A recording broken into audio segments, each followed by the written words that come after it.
కోలాహలంగా మధ్యాహ్న భోజన పథకం ప్రారంభం. ముఖ్య అతిథిగా జిల్లా కలెక్టర్.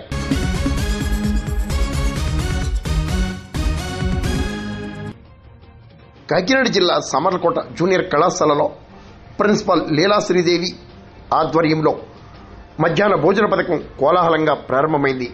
కోడా చైర్మన్ తుమ్మల రామస్వామిబాబు, జిల్లా collector S S Mohan, Peddapuram MLA Nimmakayala Chandrarajappa ఆధ్వర్యంలో మధ్యాహ్న భోజన పథకాన్ని ప్రారంభించారు. మధ్యాహ్నం ఇంటి టైంలో పిల్లలు వస్తారు, ఇంటికి వెళ్ళాలనే ఆలోచన ఉండదు, తల్లిదండ్రులు కూడా ఇబ్బంది పడతావు. ఇవన్నీ కూడా చాలా ఉపకారాలు ఉన్నాయి.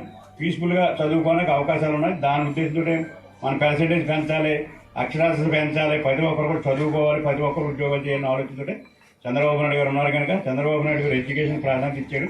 అందరూ కూడా 70% ఎవరు కూడా డ్రాప్ అవుట్స్ ఉండకూడదు, 70% చదువుకోవాలని ఆలోచనతో ఉన్నాడు. అందుకే మధ్యాహ్న భోజన పథకం కూడా పెట్టడం జరిగిందని చెప్పి అందరికీ తెలియదు. కోలాహలంగా